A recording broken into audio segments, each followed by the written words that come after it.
All right, and we're live. Alex, my man, thank you for being on the podcast. Thank you both for having me on. Super Yeah. excited to chat.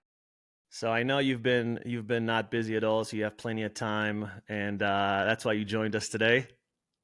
Yeah, But all jokes aside, 120 plus founders, the fund, just everything you've been doing.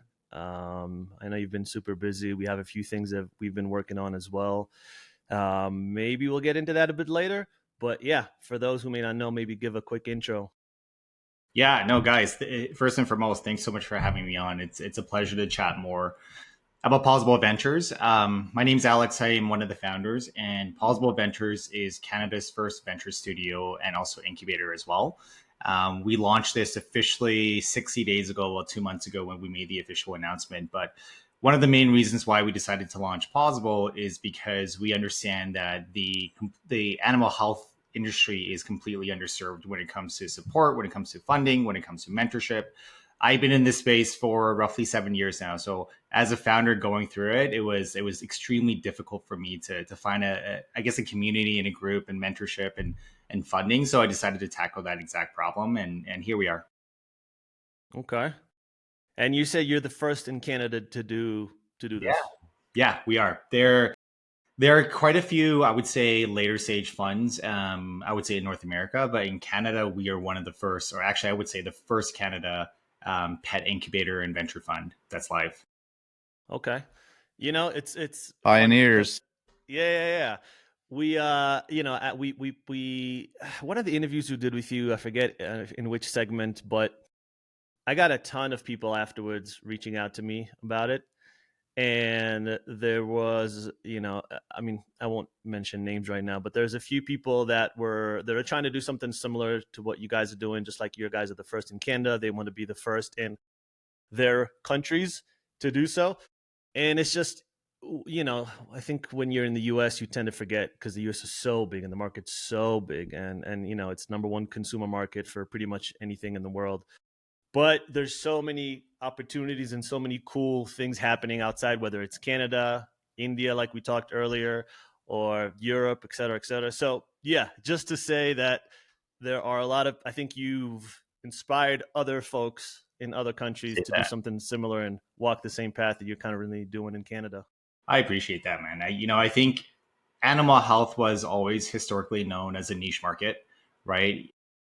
When I was fundraising for my previous company, we were talking to general biotech firms or like human health, tech firms, but there was no fund that was dedicated exclusively to animal health. So when we came about it, we were getting a lot of media attention. I'm sure if you guys search up Possible Ventures on Google, like we're on Bloomberg, we're on BetaKit, we're on Yep. Yahoo Finance, like it's been incredible to see the traction and also just like the interest from everyone around the Yeah, so been in it for 7 years. You were a former founder. Talk to us a little bit about that and why you're no longer a founder of said company and what that company was. Yeah, so my first company that I started in the pet health space was a company called Vetsy.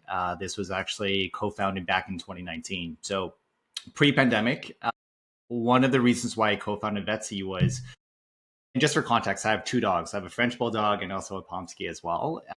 So in 2019, when I was looking into human health, I saw the amount of innovation, technology, everything that's happening over there is super, super exciting to me personally. And then one day, my French Bulldog couldn't walk up the stairs. So I called my vet at the time and I said, hey, my Frenchie couldn't walk up the stairs. I would love to come in to see, Dr. XYZ at the time. And they said, no, we're booked out for 3 weeks. So my first instinct was, hey, can we not do a virtual call? Can we not do Google Meets? Can we not do something? And he's like, no, you have to come in, for your French Bulldog. And at the time, human health, like you could see your family doctor over the phone. You could see your family doctor on like they'll FaceTime you or do a Google Meets, right? So when I looked into like why is this happening in pet health and why isn't there technology and innovation that's as close to human health as possible? And the answer was very clear. Pet health often lags behind human health. And I think the statistic is roughly 5 years. So I was like, I'm going to set out and build a virtual essentially a virtual care company where veterinarians would be able to see their patients virtually. We grew that from 2019 all the way to 2021. We then expanded that into pet sitters, pet groomers, and then eventually pivoted back into more the B2B side. So we ended off creating Betsy AI, which is a clinical decision tool. We were able to sell that company earlier this year. It is currently under new leadership. I still sit on the board, but that's my journey. You've been super busy, like you said, past 60 days or so, right? The number I mentioned earlier, 120 founders, 120 calls. We don't have to get into specifics, into names, and anything like that, obviously. But I think there's such because we see this all the time. We have founders reaching out to us. Can you connect us with so-and-so? Do you know of, some investors that are investing in the space, in this category, blah, blah, blah. I think, like you said, pet is 5 years behind roughly. Give or take. Yeah. And I think it's speeding up. I think maybe, 10 years ago it was 10 years. Now it's maybe 5 years. In a few years, it might be a year or two. But I think there's such a thirst for investment because there's so many companies and so much innovation. And there's some stuff that's kitschy and that'll like fall off because at the end of the day, the, good stuff's going to float up, the bad crap's going to fall down. And that's how it is. But all that to say, are there certain things that you are more excited about? And again, you don't have to say specific founders, specific companies, but just categories, things you've been seeing, people you've been talking to. Are there things that you're just like super excited about? Yeah. And just for context, the number has now increased to about 147 companies. Okay. Today. So I think by year end, we'll most likely speak to close to 200 companies, which is incredible given that we've launched this 60 days ago. Yeah. But to answer your question, out of the 140 companies that I met with to date, I love all of them. I love companies, anyone who's building in animal health. They have my full, respect and support. So all the companies I've spoken with, like, keep going, keep up with momentum and keep building in the space. But the industries that I'm most particularly interested in, and I'm sure it's cliche and you guys hear this all the time, but number one, it's longevity. Whether that's CPG or whether that's services that really improve the I guess the overall wellness of pets. That's something I'm very, very interested in. And there's a few different models out there, right? There are treats, there are kibbles that have some sort of science-based formula that prolongs a pet's life, and there's also companies and services that are very similar to what's happening in human health. Colin, this is a favorite, but Function Health, for example, there are lots of I guess companies that I met with that kind of mirror that same model, but they're bringing that into animal health. Those are so the services and companies that I'm particularly interested in. Wow. Okay. And are they based in US, Canada, somewhere else? They're based globally. So all of the companies that I met with so far, I would say 50%, give or take, are in North America and 50% are. Yeah, it's I mean, I think it's hard to be in pet and not be interested in that, because I think we're all in pet, because like even your personal story of why you started Betsy was like a worrisome about the, life of your Frenchie. And so I think it's so funny, like Roy and I hearing so many people's stories. It's always a personal pain point. And that's not to say that that's unique to pet, because that does happen in other industries quite frequently.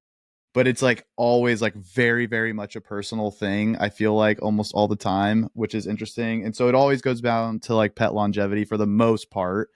So something plays a role in that. Some stuff is bigger, more macro. Some stuff is very like niche and defined. And I think it's very, very interesting. Like basically, something I wrote about that got published today was like kind of like the preventative wellness, or like a wellness membership.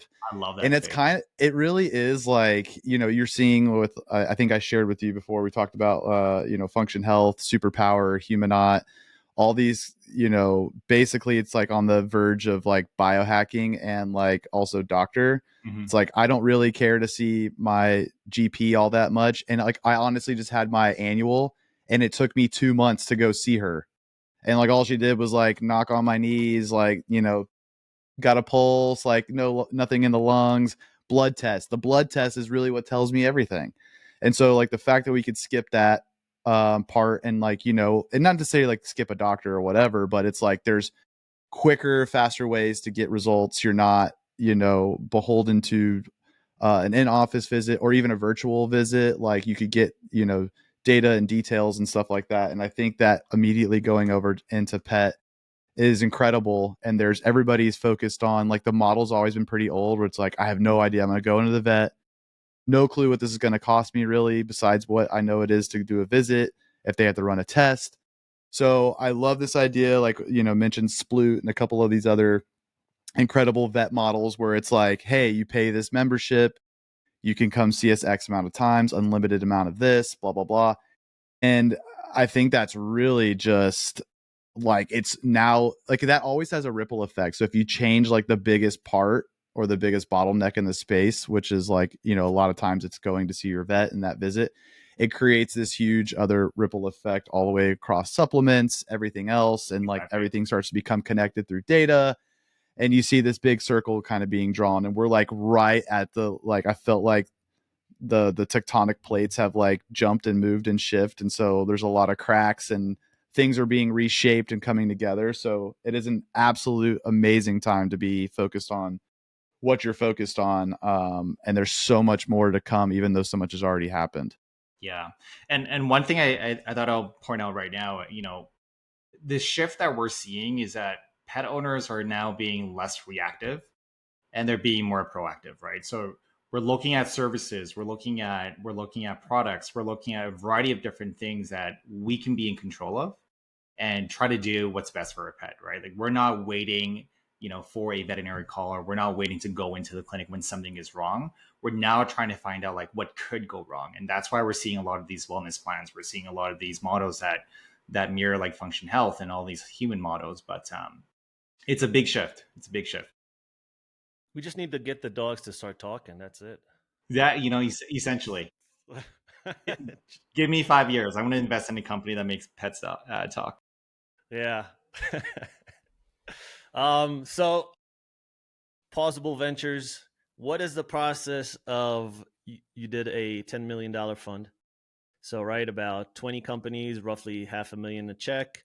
Mm-hmm. Why did you land on that number? And can you kind of tell us the process? What is the process of raising a fund? Great question. And quite a few pieces there. So on the Pawsible Venture side, on the infrastructure, we typically would invest anywhere between 100 to 500K in each company. Frankly speaking, the lower end is where our sweet spot is. So we would invest anywhere between 100 to 250. If we do any follow-on rounds, and we are more than open to do follow-on rounds, that's when we hit the 500K mark. We plan to invest in anywhere between 3 to 5 companies per quarter, starting in Q1. So that's a deployment schedule time. And typically for those companies, we want to be a very diversified ecosystem. So we don't want to invest in, say, 90% veterinary services and 10% pet apps. Like we want to have a diversified ecosystem on that side. So that's the infrastructure. There will be a lot more. I'm actually going to be writing a LinkedIn post this week about what our Q1 is going to look like alongside the incubator, which we can touch upon later on as well. But high level, that's the infrastructure for Pawsible Ventures. Raising the fund. So it's a really good question. When we were going through the entire Vetsy journey, there's been a few conversations around acquiring the company. One company, and actually several of them are public. Actually, if you just search up Vetsy acquisition or whatever it is on Google, you're going to find some public information. As part of that process, one company that we said no to at the time has always had a keen interest in animal health. They are primarily dominant on the human health side. So after I moved on from Vetsy, they reached back out and said, Alex, you know, we did a survey of all of our users on the human health side in the US. 70% of them had pets. So he said, Alex, you've been in the pet space for a long time. Would you like to create a pet fund? And this was earlier this year. And thankfully, that group, they're called Victory Square Technologies, or they're a publicly listed company in Canada.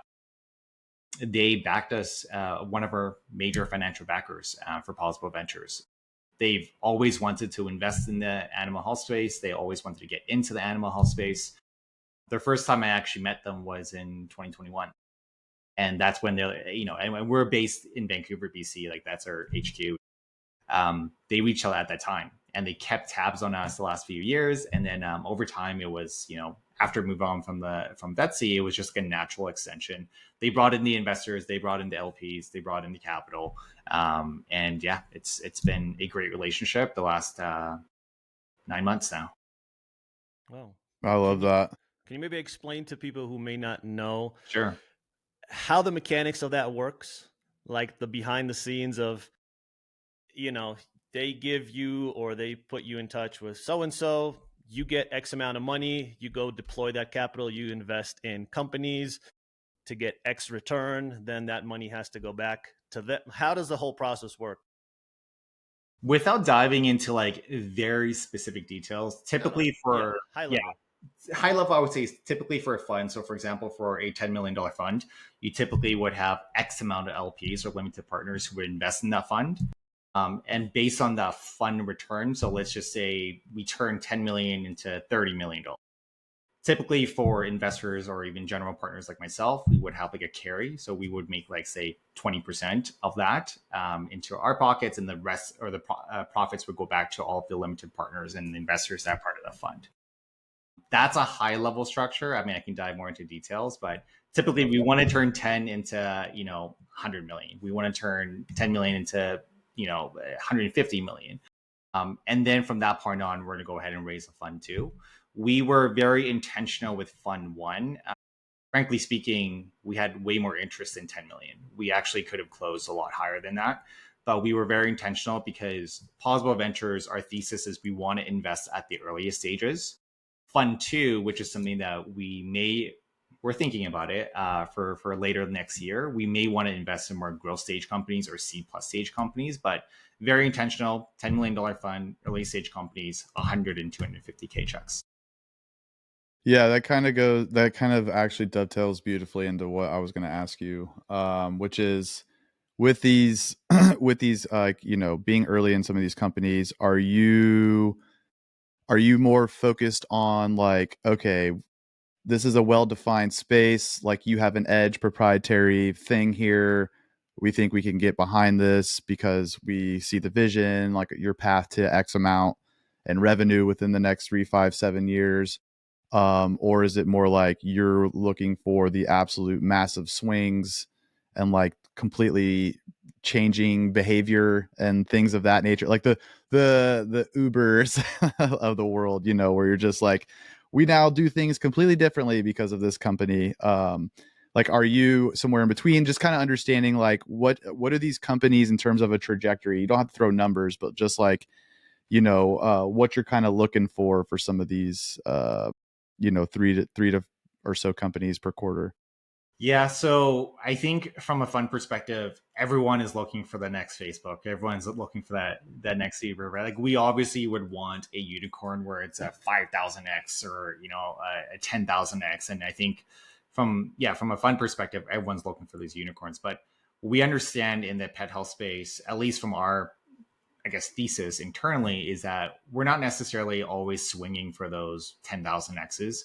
We're more than happy to support companies that we invest in maybe at a valuation at 3 million and they exit for 50 million or 20 million. That's still a really good return from a fund perspective, but also it provides us the opportunity to support these pet care businesses. We don't necessarily just look for the next Uber or the next Facebook.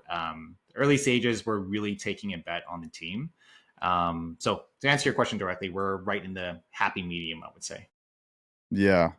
Do you feel like out of those 147, there's for sniff test, there's any big ones in there that you think are? I strongly believe so. Wow. There are, yeah. We're going to be announcing, I think one thing that I like, being very transparent on is the amount of conversations I'm having, the startup companies I'm talking to, like how our due diligence process is. As a founder myself, everything that I do is very founder led, right? Like I'm not going to sit here and say, hey, I've been in the VC space for a decade. Like I have not. I've been a founder. So I'm very transparent with companies, and even the conversations with these startups. It's very founder to founder. It's not like we're in a formal boardroom and I'm asking for your 5-year financial pro forma. It's like, no, let's get in a hoodie. Let's down 10 cups of coffee. Let's talk about your business and how we can help you. Yeah, I think honestly, I think that's an edge in this industry, because like, not to poo poo on everybody who's been triple decade in the pet industry, but a lot of people who are like probably talking to you, and a lot of people who have made splashy press and stuff, it's their first time in the pet space. Like they're taking playbooks that worked in other places. Mm-hmm.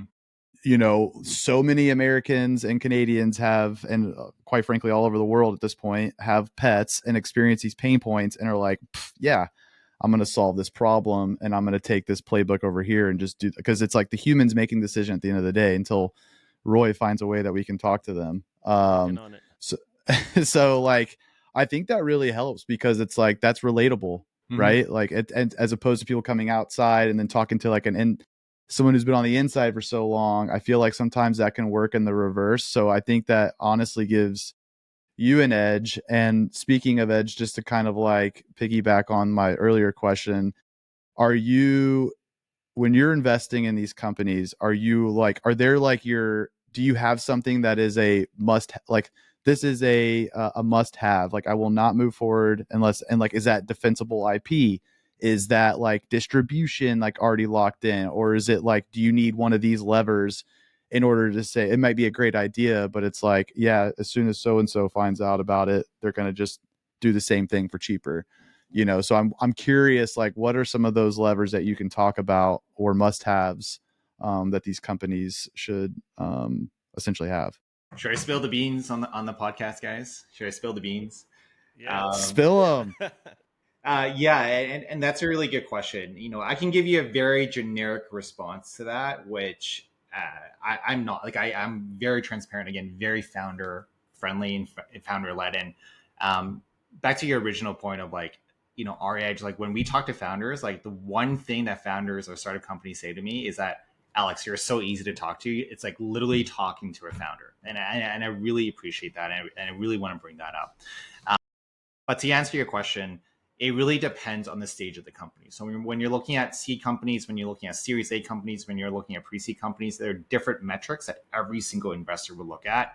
There are benchmarks at every single stage.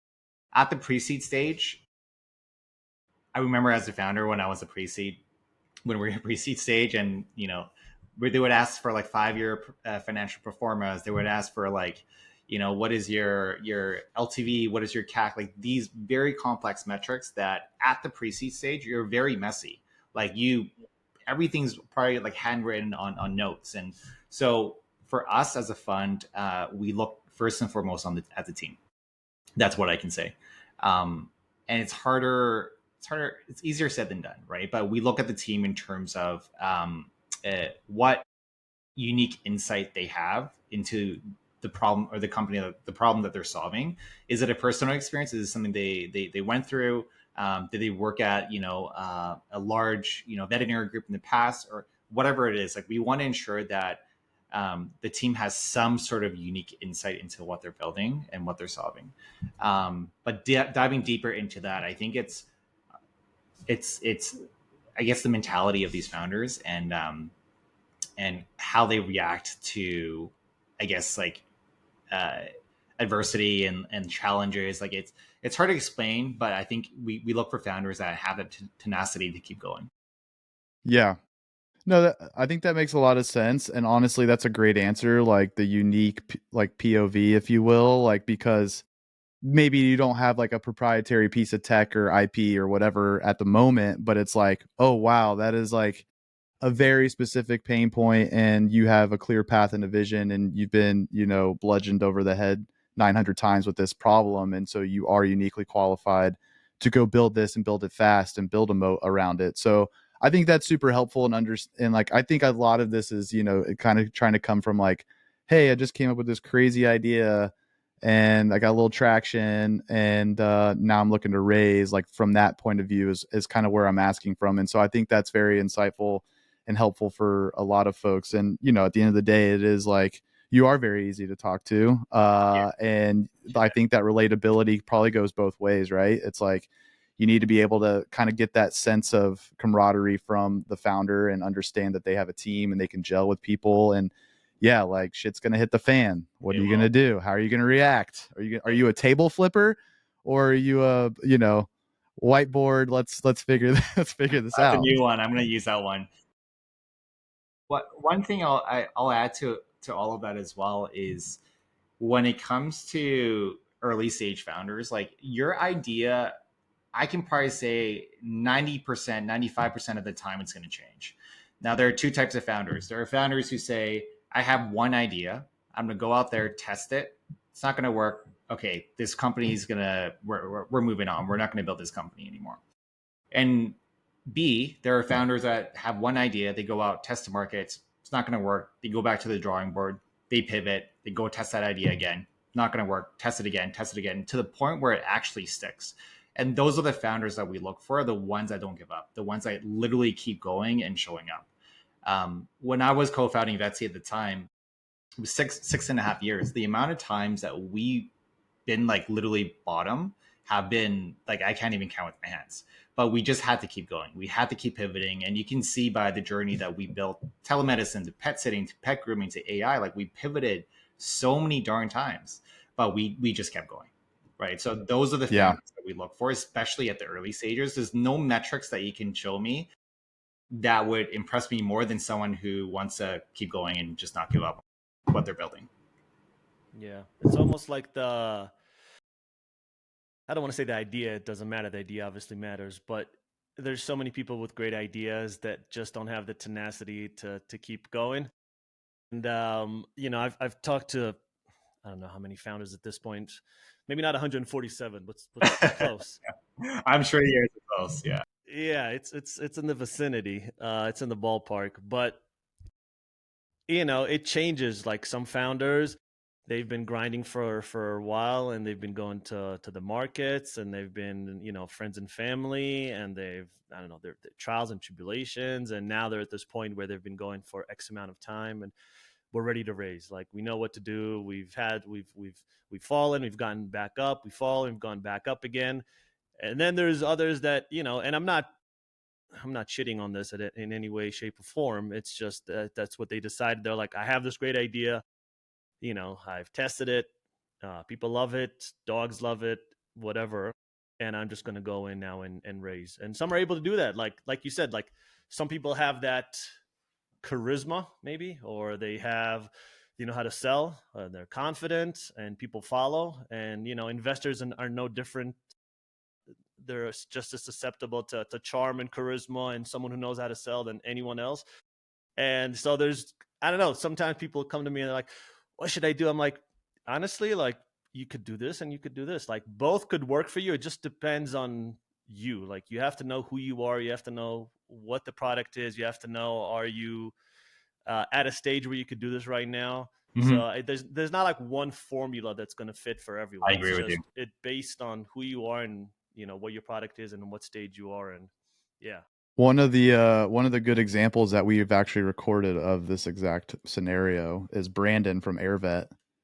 How they were like strictly B2C. Yeah, I remember and he that. like backs against the wall, tells the whole story, and now they're like, you know, providing televet services for like employees at Adobe and other massive corporations. Killing it. And like he found that problem and he kept like his story is great. So if you're listening to this and you want to know an example of like what a true pivot on the fly looks like, go listen to the one with Brandon from AirVet. That was really good. Let's talk a little bit about the incubator. I also want to talk about, all right, we'll get to the community aspect. I think that'll be fun to, I think it'll be fun to talk about something that we're kind of building transparently, even though, you know, we can't share everything, but I think it's a nice insight into something that we're currently working on. But yeah, I would love to know more about the incubator. I don't think we've talked about it yet. Yeah, thank you for asking. when we're talking about Pawsible Ventures in terms of our edge, like we're founder led, founder operated. We are focused primarily on the early stage, which is very, very little competition from a fund perspective. But also, what makes us different is we have an incubator program. So we're not just providing capital, we're also putting these companies through a 6-week program. Everything is structured from week to week. We talk everything from distribution, marketing, go to market, everything that you need to really take your company from 0 to 1. We understand It's all online. it's all virtual. Yep. So we're planning to launch the first one February of the new year, and then we're going to do it twice a year. That's the plan. We may or may not have some sort of intern program over the summer. It's just the fact that everyone's traveling. And anyway, so we're going to be launching one in Q1 2026 and then also Q3 of 2026 as well. We plan to incubate anywhere between 6 to 8 companies per cohort. And it's going to be lots of fun. We're going to have some of the brightest minds in animal health, whether they're from corporate veterinary medicine, some amazing startup founders, people just or mentors, I would say, covering everything within the animal health space. We also are putting together an advisory board who's going to be coming in and doing talk sessions and things like that as well. So it's a very, very exciting program, I would say. This was the type of program that I wish I went through when I was an early stage founder. Yeah. Also, this is completely free. So we're not like taking equity or we're not charging for it. It's just a 6-week program. We're going to be doing, I would say, rigorous due diligence though, but it's going to be a fun program. Wow.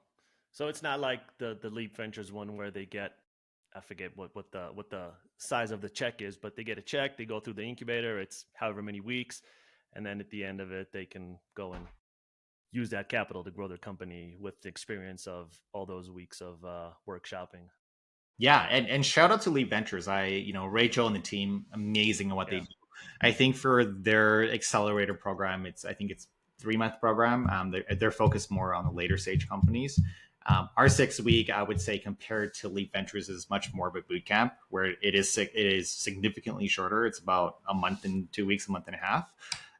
But the purpose of that is to really take an early stage company, put them through a 6-week program, get them from whether they're already at an MVP all the way to revenue, or if they're already having some sort of revenue, how do we 2x that? How do we 3x that? How do we 5x that through the entire program? And this could also be for pet owners who want to build in the space, who have no idea how to build or what it's like being in a startup. So these are for like brand new founders as well. So we want like a really unique mix of people who are coming into the program.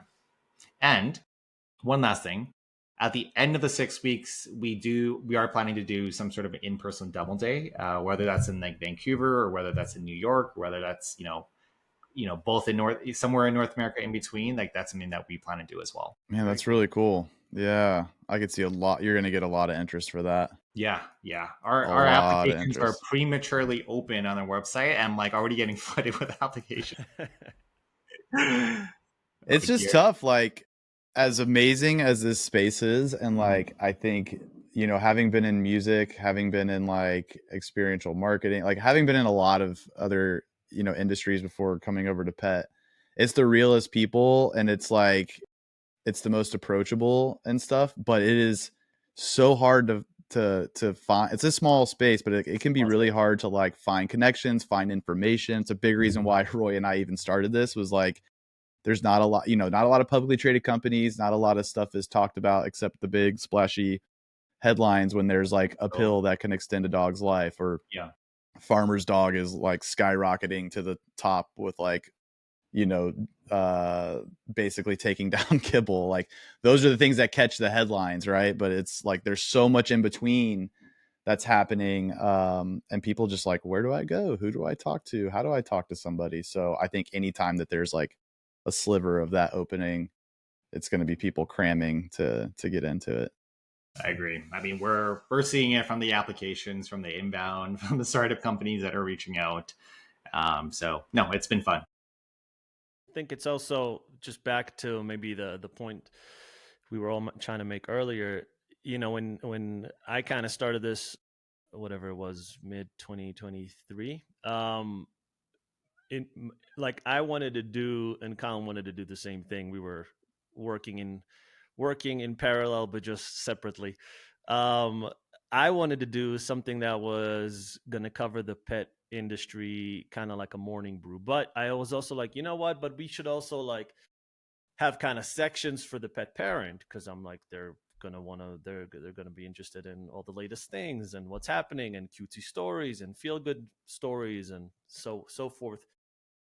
And I learned pretty quickly that those are two different people. The people that are in the pet industry, sure, they're interested in what's happening, but they kind of already have publications and they can go on other forms of news and get that information.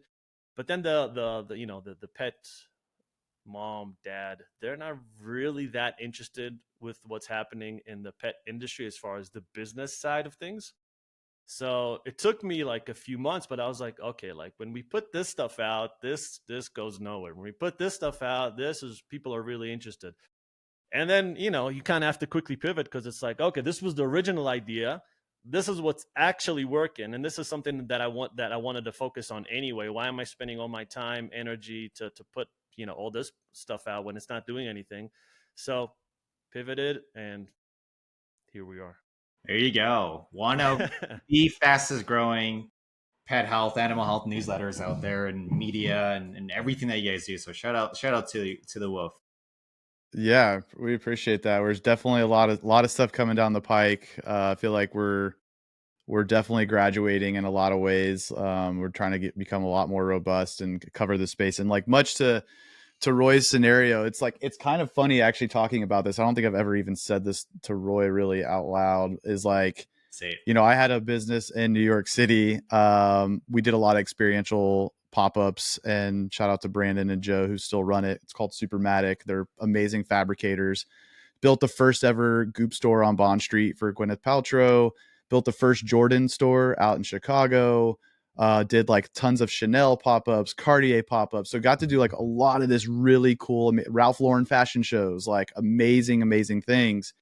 And I actually worked alongside this girl, Emily, shout out to Emily, and Pop Up Grocer, where she had this amazing idea where it was like these curated products. She worked at Chobani. She basically has this like highly curated store called Pop Up Grocer, where it was like all these hand selected, like up and coming, better for you, alternative, brands, and you can go and shop there. And like she kind of did this all over the country, and then now she has a permanent location in New York, and she even had a pet section. And I remember when she first started doing this while I was in New York, I was like, this would be so cool for pets, like because there's so many brands, so many supplements and things like that. And then as I moved from New York to Austin and started getting really heavily, like, big dog city, acquired a dog relatively quickly, and then started realizing like the gap in a lot of products, and especially with, I have a smush face as well, the pugs, and like cleaning the folds and different products, and like all the all those things tailored to them. I was like, oh my gosh, this is amazing. So I started thinking about like Emily's business model, like what other products are out there, and it was so hard to find them. And so to Roy's point, we're like, we should tell these stories. We should talk about this. We should encourage other people who are having these same experiences, people are coming to you like, hey, there's this problem. I'm like, yeah, no, people want this problem solved, and they just haven't solved it or doesn't know that it doesn't exist. So you should go build this in the pet space. It's the closest thing we have to a non-human in the house. Like there's like active cancer studies that they're looking at dogs, but it's it's what Loyal's ultimately trying to do, is like, let's look at the dog first. It's the closest thing, shares our environment, environmental stressors, all these things. And then like, let's see how we can graduate that to human. So it really is like, although we love pets in such a crazy way, like it is the closest thing to doing something for a non-human. Like it has such high impact for mental, physical, so many levels. So it's like, as much as it can feel cutesy and like, superfluous at times, like the pet industry can, it's like, it really is, especially in this regard, like in health and longevity and health span. It's like, it is it I mean, I think we're all biased, but I'm like, it's world changing. Like if you can make them stay on this planet longer, and that bond is much closer, and that gets you through the hardest, lowest times of your life, or your kids don't, have like a best friend that they can go all through life with, rain or shine in the house. It's like, where else would you rather be? you The know, world is AI stuck, dog. Schmai. Absolutely stuck. You're speaking my Totally. language, my friend. Yeah. Speaking And my cats. I know there's a lot of people with cats. Maybe. I don't have them, but Cats. I will say we're seeing an increase of companies that are building in the cat space, and I would love to be involved on the Pawsible side. So as a note, I will definitely be allocating a percentage of our portfolio companies over to the cat companies. actually it's I'm glad you mentioned that, because now you are seeing the waterfall effect. I think what was last year was the first time we saw like a bigger increase in cat ownership versus dog ownership, and it was like Surprising. single males, I think, or something. I had to go back and to my data report. It was like surprising. Growth, in single males that are In single males like owning cats. But all Yeah. that to say is, like, just like we talked about the waterfall effect of like human health 5-year gap, which I agree with Roy, it's already shrinking, if not gonna shrink faster. And then it goes to dog, and now you're seeing that go to cat. It's like a lot of similar things, and there's things that are innately different about cats, like litter boxes and stuff. But in terms of like the food category completely getting shaken up, supplements, things of that nature, preventative wealth, like I think Genius Litter was so cool when that idea came out. I don't know if you're familiar with that one, but like early detection, like through what they're already doing in the litter box, like being able to find signs of like potential cancers or urinary tract infections, things of that nature. So a lot of cool stuff is kind of coming over to cat. And just like I think like dogs are kind of going with us everywhere. Not saying you're going to see cats on the mountains next to you like hiking, but I think there's going to be that expansive world that you'll start to see like outside of like just traditional cat ownership. And so it is a space that I really need to like continue to keep a pulse on, because it is kind of like the laggard, but it's quickly changing. Yeah. And side note, there have been 3 companies that have pitched me that are building something for rabbits. So it's like this entire dogs, like cats, and now it's like exotics and like these. Well, we did a whole article. Rabbits. I forget the guy's name. I'm sorry in advance. But this was maybe a year ago. But he was doing rabbit insurance. I think he was in Brazil. I'm horrible with names, so I apologize. But I thought it was interesting, so we did a whole interview with him. And so yeah, to your point, I think rabbits, and I think there's, we haven't in the beginning we covered a little bit more reptiles, exotics, and stuff. And I know that it's massive, and fish. It's a pet. I have some friends that live in New York still, and they had 2 dogs, but before the 2 dogs they had a rabbit named like Bun Bun and would literally come over to it was the craziest thing. And like they had to go get him neutered. He was like nuts. Like before that, it was like it followed this like weird similar trajectory as a dog, and then they brought a dog into the mix, and so then there was Bun Bun and the dog, and it was a really interesting dynamic, and it kind of opened my eyes up to like I've known people growing up that have had them as pets as well, but they were more in rural areas, and it was crazy to see them like in New York, and it was a whole thing, and there's like a whole subreddit about it too, and so it is maybe a nice little sleeper category is rabbits. I think so. We will definitely be investing in some interesting companies, so stay tuned. Super pumped. Stay tuned. I would get a rabbit. I would get a rabbit as well. Yeah, they're adorable. Yeah, they're amazing. Outside of the pigs as well. I basically have a pig, my French bulldog. He's they do share a lot of similarities. My pit bull she's a hippo. A mini hippo. A lot of parallels. Being drawn. Go ahead, Roy. I was gonna talk a little bit about what we're currently working on. But if you have something that you want to talk about before, jump into it. Jump in, Roy. Swing the bat. All right, let's do it. So we connected, I don't know, maybe a month ago. I mean, we've obviously known each other for a few months now, but one of the first things you said to me was, dude, I'm talking to all these founders and everyone keeps saying the same thing. Like, do you have a community? Do you have a community? Can be part of a community? Can I, is there a community I can join? And funnily enough, when you reached out, like it's like alarm bells. I was like, dude, this is exactly the same thing. Like this is just, we've been putting out questionnaires over the years. We were talking to a lot of people, and it's the same thing. Community. Is there a community? We'd love to network with other founders. Is there a place to talk? So we were like, okay, if so many people on this side, so many people on this side, everyone's asking for the same thing. Let's see if we can do it. So we decided to do what? Who wants to say, Colin? Three dots. A community. Yay! So let's just, we're recording this November 26th. We launched it about a week ago. We have, let's say, 25, 30 founders ish, investors, founders on the community right now. What are some things that we're seeing?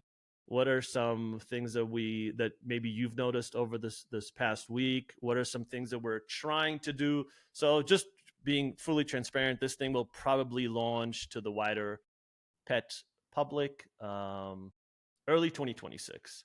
Right now, we're still in pilot mode, beta. We're testing. We want to make sure that when we are opening this up to the wider founder/operator community in the pet space, it's working seamlessly. So right now, like I said, 25-ish founders, operators, investors in the community. What are some things right off the bat that you've noticed, and what do you think we need to do to get it ready to where we launch it to the broader pet community? Yeah, I can jump in on this one, and then Colin, you can provide your feedback as well. But on our side, we're very excited to work with the both of you on building this community.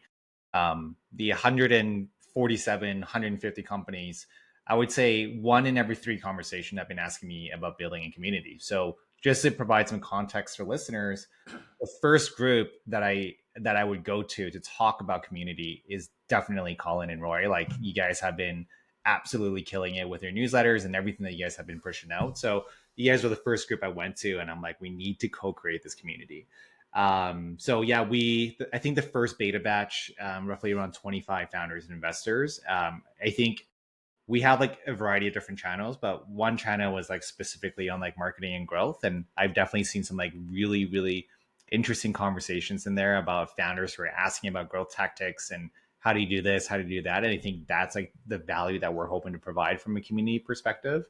But otherwise, it's really like connecting everyone that should know each other into this one community. And everyone's like, oh my God, I'm seeing you here. And oh my God, I'm seeing you here. So it's been lots of fun. Yeah, I agree. It's it's taking it nice and slow, and trying to figure out, like, every founder's a little different. They're all kind of at little different bit of stages, different categories. So there's definitely some mutually beneficial relationships and conversations that can be had. Also, just generally nice to know other people and faces that you might have seen in the press or at a conference, and like being in the same kind of cohort and being able to share ideas, thoughts, and connect people. So we're trying to really close the gap with a lot of the connection aspect, save a few inboxes and emails, and try and keep it into one area. And also, like, of course, like Alex said, those kind of like real value exchanges where it's like, hey, this thing's been plaguing my business, whether it's operationally,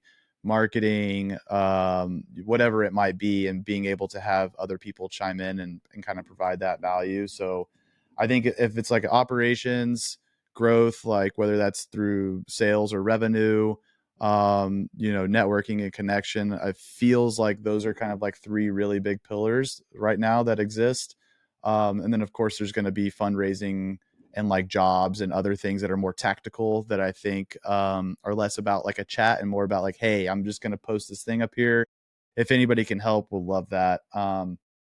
So yeah, really trying to make it tight knit, trying to make it helpful, valuable, provide as much value. I think a big part of this is we're trying out an entire new software to do this. So there's a little bit of that too. So So yeah, we want to build it because people have told us to build it, and we want it to provide value. So it'll be a lot of inputs, and trialing outputs, and finding what sticks before we kind of launch it to the greater public. But yeah, exciting stuff.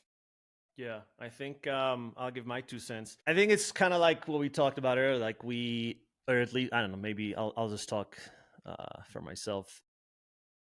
When you launch something, you have this idea of what it's going to be. It's like, oh, we're going to launch this community, and like everyone's going to like gel immediately, and it's going to be amazing, and have all these conversations. And then you launch, and like, okay, like there's like these things we have to like solve for. Like, not necessarily everyone knows everyone. Mm-hmm. So some people are maybe a little bit more hesitant about sharing, and then it's like, okay, like finding solutions around that. And then I think it just takes a little bit more time, at least, than what I had in mind, because the every time I reach out to a founder, operator, investor, and I'm like, hey, like we have this community. It's going to be the number one community for pet founders by far. They're like, oh my god, like yes, sign me up, let me join. And then they're there, and it's like, okay, like I think it's a combination of, and again, this is just like transparently building in public, where we're just talking about some of the initial issues. I think it's like, first of all, time of year. Everyone's super busy right now, right? Yeah. It's like the holidays. So I was like, okay, like people are busy right now. Give them like another week or two, maybe even after Christmas. Who knows? Like people are away, people are traveling, people are busy. You got Black Friday, you got Christmas sales, you got a ton of stuff. Yeah. And then it's like the second part where it's like, okay, like not necessarily everyone knows everyone. So some people may be a little bit more reluctant to kind of like jump on and have that conversation. So it's like, again, in my mind, it was like, it's this big party where like as soon as you join, people are clinking glasses. Hey, how you doing? What's up? I know you from LinkedIn, blah, blah, blah. And then these conversations start going. And the reality is it's just like anything. It's like, okay, like maybe we have to build a few different rooms for people within specific sectors so they can talk about their niche. Maybe it's whatever it is. It's just like testing it out. But all that to say, I think it's been a lot of fun. I think it's going to be even better in the coming weeks and coming months. I think it's a good I think it's probably going to be the best place by far in the pet space. Kind of like the Wolf was the morning brew for the pet industry. This is going to kind of be the Hampton for the pet space, and who knows? Maybe we'll even do some IRL events in 2026. Percent. So yeah, a lot of big. Looking forward to a lot of big things in 2026 for sure. And even like one thing I'll add as well is even looking at the founders, the caliber of the founders and the investors in there right now. Yeah, Like we have like exited founders, we have founders who have raised hundreds of millions. Like we have like some of the best and brightest people in there. So, well, I guess we'll do an announcement once we officially launch this to a wider audience. But it's incredible the amount of the quality of the people in there right now. yeah. There's some big hitters Yeah. for Some big sure. hitters. Really. Yeah. And there's definitely more to come. I think by the end of the year we'll probably have 50 to 60, maybe 70 founders, investors, operators, like you said, really big hitters. So we're looking forward to it in 2026. And I don't know if you're listening, and if you are if you've, I don't know, managed a community in the past, hit us up. We might need your services somewhere down the road. Yeah, or if you're a founder and you're interested in the pet space and you're interested in the community, you can reach out to myself or Roy, and we can, not guaranteeing anything right now, but we're happy to hear from people who want to be a part of a community, why you want to be a part, because the why is really what we're trying to figure out, and that's kind of like our curation tactic, is really understanding the why so that we can create something worthwhile and worth coming back to and sticking around and engaging. So yeah, you can just reach out to us on our emails, reply to our newsletters, DM us on LinkedIn. If you can find our private Instagrams, congratulations. All that stuff. So just hit us up. And you can hit up Alex as well. You can pester him, but You can apply on our website. yeah, Yeah. exactly. We should definitely have a link. Yeah. Alex, this was a lot of fun, man. I really appreciate you. Appreciate your time. Appreciate you coming on. I would say, how can people find you? But it seems like 150 founders were able to find you, so it can't be that difficult. But yeah, where are you active? Where can people connect and contact you? Two ways. Primarily would be on LinkedIn. You can also send me an email to our general inbox. The second one is, of course, find me in the community that we're building, right? But primarily, I would say LinkedIn. I'm quite active on there. You know, one thing I'll say to all the founders who are listening as well is that I've been in the position where I'm emailing investors and I'm talking to VCs and I don't get a response. My thesis, my I guess my personal thesis is I don't want to be that type of investor. I want to be able to respond to every single one of you. I don't know whether that, whether or not that's scalable, but I want to be able to try my best to respond to every single inquiry, email, message that comes in. So I want to be very open. So come find me on LinkedIn. Yeah, and to your credit, you answer and you get back to people quick. Eventually. No, quick. I've noticed personally. Yeah, way faster than the majority of people that I correspond with. Appreciate So that. kudos to you. Thank you. All right, cool, man. This was a lot of fun. Please reach out to Alex, or feel free to reach out to us if you are a founder that wants to join this community that we're working on. Yeah, appreciate your time, man. This was a lot of fun. Thanks for having me on, Alex. guys.